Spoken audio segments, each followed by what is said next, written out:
With each day we wait, Kjotve grows stronger. I speak as your king, Sigurd, not your father. Heed my warnings or be off. You will be king of nothing if you do not... We do not have the men to storm Kjotve's fortress. The losses would ruin us. The losses have ruined us, father.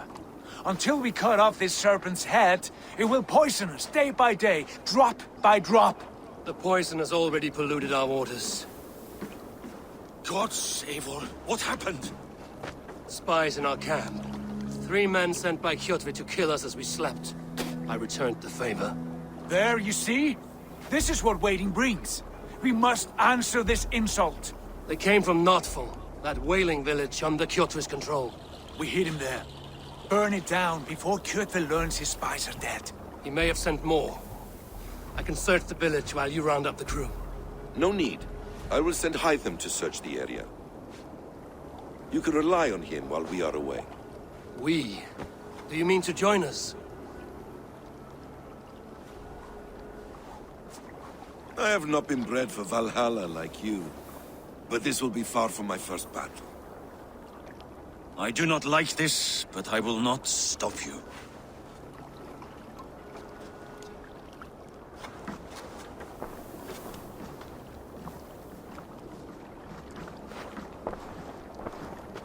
Do not lead my son into the same storm that follows you. Warriors! Let the sail out! When I was away, far from these frozen shores, wondering if I should ever see home again, I grew afraid. Afraid I would not return in time to see Kjotve's end. Afraid I would not see him bleed out like a stuck pig in a drift of snow. But here I am, home in time to join those I have missed, those I love, in this glorious fight. Today we seize Notfall from Kjotve. Tonight his heart will pulse with worry. Tomorrow it will burst from fear. He will beseech the gods for aid, but they will be deaf to his cries. And soon the Raven clan will feast on his dead. You know these isles best, Wolf-Kissed. Lead us to victory. I will show the way, but you must lead us there. Oh, Eivor. I missed having you at my side. How I wished I could have taken you along on my travels. Styrbjörn did not trust fate with both our lives. You have no reason to fear. Together, we are unstoppable. A woman called Nal, who came by ship to Fornburg and heralded, demanding to meet King Sigvaldi, Styrbjörn's father. Nal was from Gautland. She was tall and rugged and strong, and everyone who walked near her said she smelled of men's blood. When a message was sent to our king, Nal was made to wait a full day. Yet she did not complain. She watched the waves and sang songs. Night came and went, and still Nal sat by the shore of the... We'll pick up from Get ready! Ravens claim no fun for Odin! Waste this place! Burn and pillage! And let all who pledge to Kjotve feel the frost of our steel! Hail, Ravenclan! You reap a bloody harvest. Who are you, Gester? Name yourself. I know his face. He met with your father not long ago. I did, indeed. I am Guthorm, uncle to King Harold of the North. I speak for my nephew when there is need. This is not King Harold's land. Why does he send warriors so far south? You may ask him yourself, my lord. Thank you, uncle. And you are Sigurd of the Raven clan, is that right? Son of the wise King Styrbjörn. I am. And you are standing on his land, King Harold. Land we have reclaimed with blood and steel. That I see, and I honor it, for I have not come to war against you, but for you, at the request of your father. The canny wolf. Was this the plan he spoke of? I offer my support. With my warriors, your Raven clan can take Kjotve's fortress and settle this rivalry for good. This is good news, Eivor. The Wandering King will tip our fortunes. Why risk your men to help us, King? Have you a stake in this fight? This war between Kjotve's clan and your own has long simmered on my southern border. I wish to see it put to rest. There will be no peace while Kjotve lives. but there is much agreement between your father and me. This blood feud runs deep, King Harold. We welcome your help, but I must lead the charge. I see. Is this a question of honor? It is. Many winters ago, Kjotve broke an oath to our fathers. He betrayed a friendly peace and slaughtered many. I understand. Sigurd Jarl will lead the assault against Kjotve and his clan. Give him full command of my ships and my warriors. When your victory is in hand, Sigurd, find me at Alrekstadir, and we will celebrate together. Our men will gather at Florli, near the mouth of the fjord northeast of here. Will you join us? Hold a moment. You captain our longship, Eivor. Meet us there, and we will claim Kjotve's head for the gods. Brother, I have waited too many years for this day. When Kjotve stands before us, give me the final blow. You will have it, Eivor. You deserve it.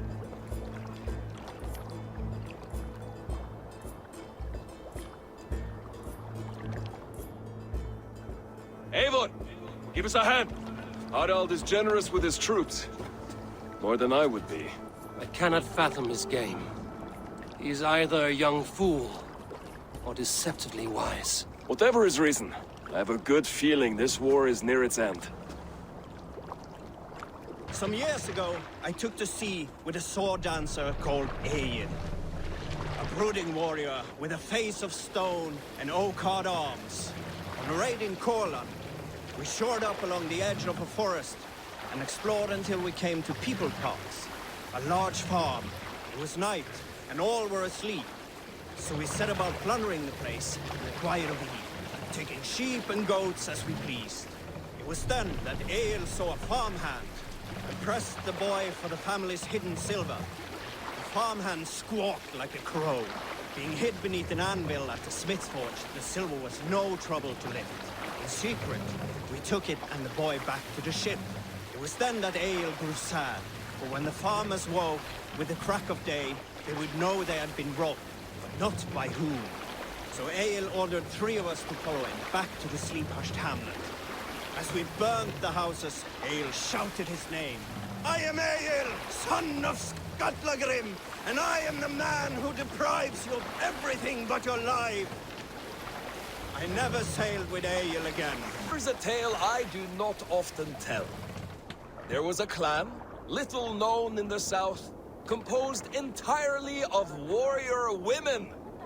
And Why you did not stay with them when they asked you to be their king dog, I will never understand. When I was 11 winters old, I was the youngest of my favorite cousins. A wild and rowdy bunch of boys and girls. Together with our parents, we attended a feast at the home of Halfdan the Black of the House of Yngling. To toughen our patience, our parents set us with the old woman, who ordered us to bake flatbreads and serve it to the noble jarls. After an hour, the flatbreads piled so high into pillars, you could have built a roof over it and called it a longhouse. When our work was done, an older boy, Guthrod, suggested we steal a keg of mead and drown in happiness for our good work. So Guthrod, Mikkel and Åsa snuck into the storeroom and stole a barrel as I stood watch. But when we were spotted, I froze. 3 of Harald's men stopped us. They struck Guthrod and Mikkel and pushed Åsa to the ground. Whose idea was this? They asked.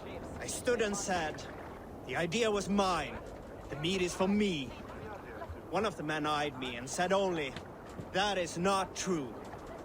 Then, they moved on. have you heard me tell the tale of the 6 Christian missionaries I lured away from their faith into the worship of Almighty Thor? You showed them how to turn the crosses into hammers, simply by flipping them over. And they fainted with joy. That tale? Yes. Yes, indeed. Here's a tale to tickle your sides. The winter before, I was drinking in Stavanger with some companions. With us in the mead hall were men of Bard Jarl's clan, one of which was a poet named Halli. 7 ale horns into his night, Halli stood upon his table and called across the room to another man, a skald named Tjodolf. Tjodolf, he yelled, I can compose a more beautiful poem with my belching than you could with your tongue and fine words. The room laughed. Rudolf loudest of all. I accept your challenge, sarcastically, he shouted. Allow me to begin. Rudolf then spoke this verse. Sad Halli drowns in horns of hubris, squeaking like a stoat, yet proudly, with Halli joining in. Then, Halli tripped across the room and opened his mouth to speak his verse. From his throat erupted a jet of vomit into Rudolf's face. His only composition that night, of which he seemed most proud. Unar the Ugly was an excellent sailor who could pilot a longship entirely on his own. This is why King Sigvaldi kept him around. In all other matters, Unar was a cruel, anxious and humorless man. He was one of the most unlikable people I have ever known. One year, I recall we had invited some Carls from the Yngling clan to dine with us. As we were serving ale, we came to find that we had none left. It so happened that the ale had run out just before reaching Unar's horn. This raised in him a word storm, and he accused Sigvaldi of treachery. Every man in the longhouse jeered at Unar for raising such a fuss. This made Unar angrier than before, and he stormed out. A short time later, we heard him yelling through the door of the hall. I set this scorn pole upon the men of Yngling for their dishonor! We looked outside and saw that Unar had severed one of the heads of the Yngling's horses and stuck it upon a hazel branch. When he saw us gathering at the door, the Yngling Carls among us, Unar panicked and ran. He was not seen for many months. Oh, you have likely never heard the story of the time Odin and Freya appeared before me on a dark winter's night. They called you their orphan child, yes, dog. We've heard the tale as often as the sun has risen and set. In the early days of the feud between Kjotve the Cruel and the Raven clan, there was a mad berserker called Kjar Robo.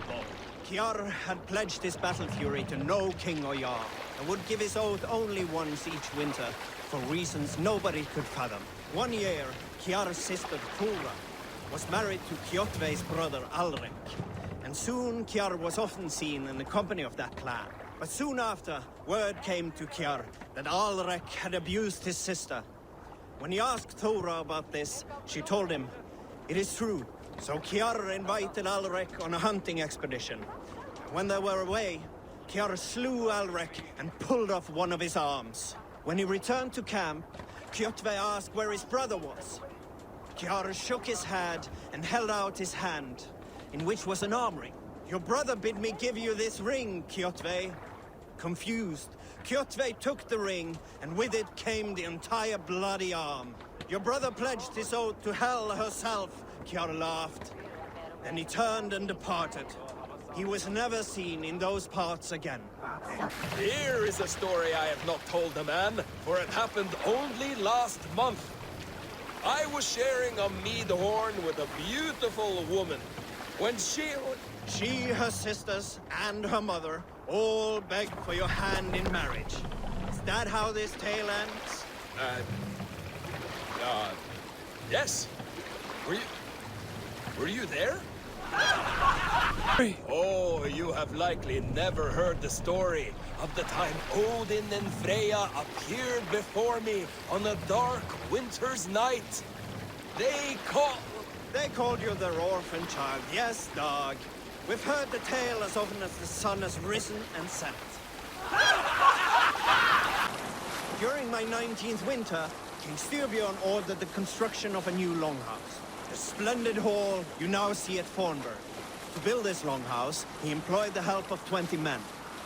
I was among them, as was Fradi, the strongest and stoutest man I had ever seen. We set about felling trees and hewing wood for timber. Fradi was the fastest of us, dropping 41 trees in only 2 days. On the third day, a spindly man called Nard was near upon felling his first tree. He had hacked it all the way around like some mad animal. When the tree fell, it did so in a direction he had not wished. Straight down upon Fradi. Nard called out, but it was too late. Radi had only enough time to turn. Which Jarl? He has been taken by bandits! Come quickly! A Jarl taken by bandits. If you are as brave as you appear, you will come! You will be well rewarded! Follow me! This pathetic gamble has cost them their lives. They threatened to kill me if I did not help. So to save your life, you led others to their death. Our village was burned by Kjotve the Cruel. We had to flee to the forest. Those who survived grew mean and desperate. Olaf, one of the men you killed, said we had to fight for our land. But he only wanted to kill for silver. You picked the wrong fight. I am of Raven clan, and Kjotve's sworn enemy. Then we share a common foe, and I was wrong to use you like that. Your second mistake was choosing me as your prey. That was not a mistake. You looked like a good fighter. I was hoping you would kill or weaken Olaf so I could escape. You are young and still foolish, so I will spare you your life. But cross me again, or harm anyone I cherish, and you will join your friends in Helheimer's foul forests. You will never see me again. I will be a white rabbit in the snow. We all remember when Eivor gave orders to attack Kjotve's clan in Avaldsnes. I knew even then our chance at victory was slim. It was a fool's errand. But Eivor demanded we strike, and I am not one to disobey my superior. Such is the mark of an honorable man. You all know what followed. We set upon Kjotve's men and were overwhelmed.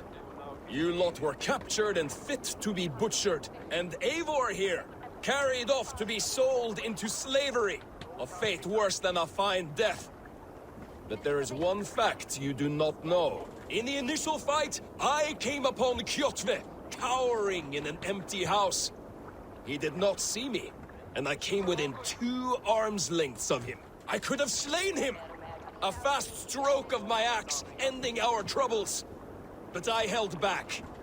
Why? Because I remembered my oath to Eivor. Yes. Years ago, Eivor had staked a claim on Kjotve's life. So I left the back route alone. Yes. A pity, Dag. There's no one living who can verify this incredible tale. What is all this? My life. The fruit of my work. All gathered here. And now, I lack the strength to throw it off this cliff. You carried everything up here, only to throw it all down. The horse did most of it. It is the only way I can send my belongings into the next world. My children will not bury it with me. They say they do not want it. But I know they will sell it all once my light burns out. Will you lend me your strength? Throw everything over the cliff. The farther you throw, the better their chance of reaching the next world. Is that how it works?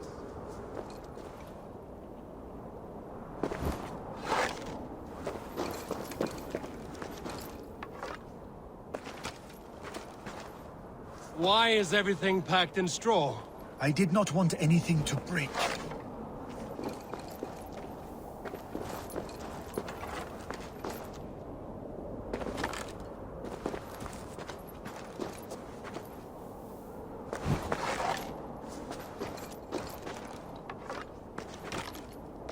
That contains a bow given to me by Halfdan the Black, after I put an arrow under King Sigtyd's left arm. That sounds like quite the shot. That contains a drinking horn I received from King Halfdan for capturing his bride, Ragnhild. Huh.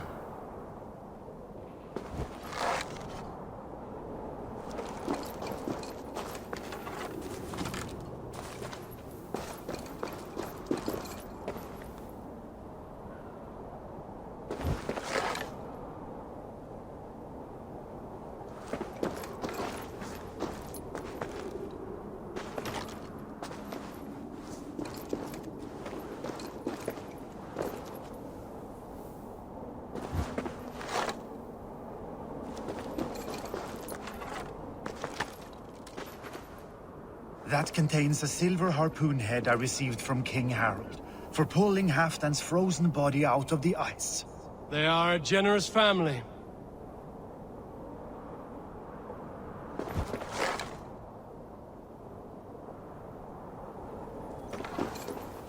gods grant you luck for your efforts. I hope it is good luck. Thank you for your help. You did not have to do this. Kind and courageous people live the best lives. But it can be a difficult path to keep. I have tried to live well. It is enough that the gods know that, even if the name Harek Gand is forgotten in Midgard. So, what will you do now that this task is done? Done? That was to announce my arrival. Now I leave this world. Enjoy your life. To Asgard! What? Wait! Thank you!